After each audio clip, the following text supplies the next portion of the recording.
A few hours ago, SpaceX released new images and video of Starship's upper stage landing out in the Indian Ocean. With these angles, which were captured both from prepositioned drones and buoy cameras, we get a much better view of the landing maneuver in addition to the state of the ship and its heat shield. Despite the more aggressive reentry profile and even a missing tile a part of a test, the vehicle looks to have held up better than any previous upper stage. Here I'll go more in depth into the new angles, the state of the ship, the landing burn, and more. Looking at the video provided, it begins with Starship directly overhead as it ignites its engines. The ship flips, passing over the camera and orienting vertically before slowly lowering towards the water. You can see the engine thrust vector control as they point in different directions and work to control the ship. As they switch to a single engine, the ship begins to roll before finally splashing down in the water, at which point the video fades out. In the future, SpaceX wants to catch this vehicle out of midair similar to the booster, which means it'll need to land very precisely. In the video, the ship rolling at the end has been a big topic of conversation as to whether or not this was on purpose.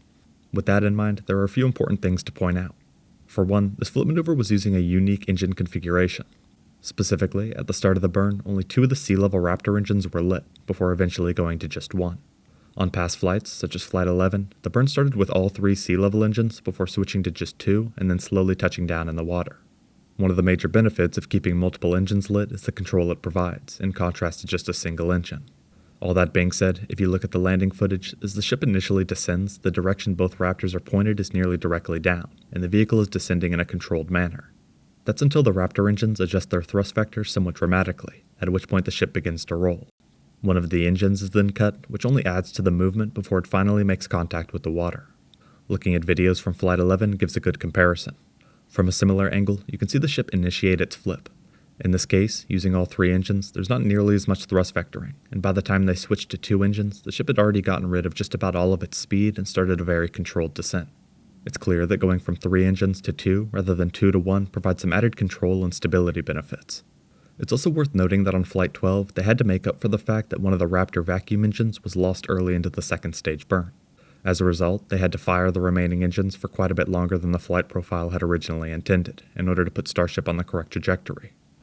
Despite that, based on comments from mission control during the flight, and the fact that the ship splashed down surrounded by various pre-positioned equipment, even with that early mission engine loss, they were able to get an accurate landing. Also, with the future plan being to catch the ship out of the air, it's not always clear at what point that would happen in a test flight when we see it splash down in the water. What we do know is that the ship will need to be extremely stable and just about hovering in place for the tower arms to grab it. That refers not only to a roll, but also its angle and orientation relative to the tower. Viewing some of the onboard video also gives insight into the ship's landing. For example, only about 40 seconds before the ship ignited its engines, Mission Control called out, "Starship is turning for final approach to landing site." Using the flaps, the vehicle turned about 90 degrees to get into a specific position. Right before the Raptor engine ignition, the vehicle is still moving at over 350 kilometers an hour. By the end of the flip maneuver and splashdown in the water, the telemetry provides a final reading of around 15 kilometers an hour or around 9 miles per hour. With the results of Flight 12, a ship catch attempt is likely not too far away. It will at least be a few flights from now and require even more testing along with more ambitious test flight profiles. An attempt we could see not too far in the future.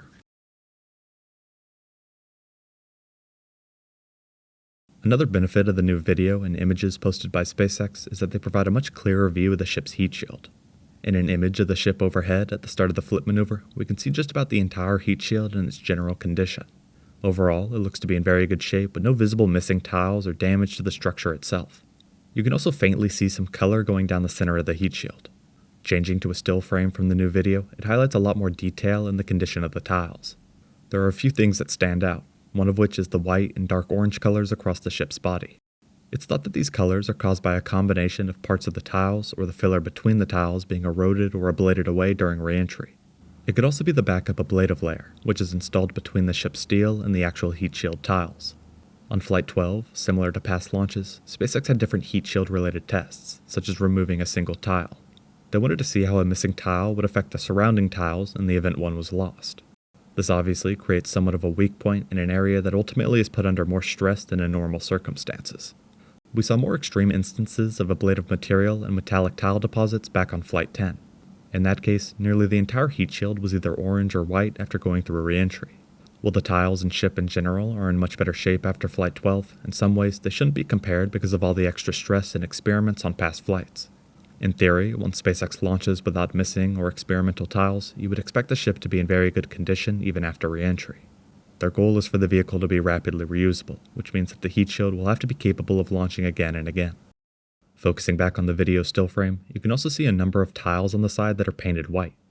They mention this was used for, again, testing, but also as a reference during the flight. These white tiles were in a line on both sides of the ship near the edge of the heat shield. What is notable is how the flaps held up. On quite a few previous flight tests, there was at least some sort of burn-through on either the forward or mainly the aft flaps. Over time, the companies worked to alter both the position of the flaps along with the heat shield and how it interacts with them. On Flight 12, there wasn't any visible burn-through or damage that could be seen after the fact prior to landing. One final area worth pointing out is the main exposed steel structure on the other side. In a different image, just before Starship splashes down, we get a great view of the side of the ship and the transition from heat shield to steel. Overall, the steel looks to be in very good condition without charring or obvious damage from re-entry. The transition from heat shield to steel has been an important development in the heat shield over time and an improvement from earlier flights. All of this is also with a flight profile that's meant to put extra stress on the rocket. During both re-entry and parts of Starship's final descent through the atmosphere, SpaceX had extra objectives that under normal circumstances would likely not happen. An example would be when they pointed the nose up to stress and fully deploy the aft flaps. After the launch, in an official statement, SpaceX said, Starship re-entered the Earth's atmosphere and was able to gather critical data on the performance of its heat shield and structural strength.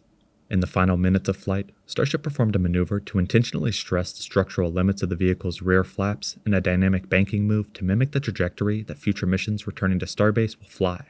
Starship then guided itself using its 4 flaps to the pre-planned splashdown zone in the Indian Ocean, and executed a landing flip, landing burn, and splashdown on 2 Raptor engines, they said.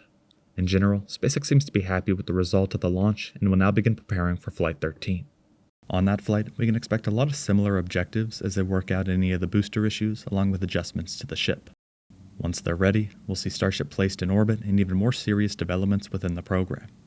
If all goes well, we will then see in-space demos and a ship catch attempt back at the launch site. With new video angles and images shared by SpaceX, we get a much better view of the ship landing burn and splashdown. It also gives insight into the state of the heat shield, which held up well without any visible burn-through or missing tiles. In the future, they want to catch not only the booster, but also the ship, which will require a very precise landing burn. We will have to wait and see how it progresses, and the impact it has on the space industry. Thank you very much for watching.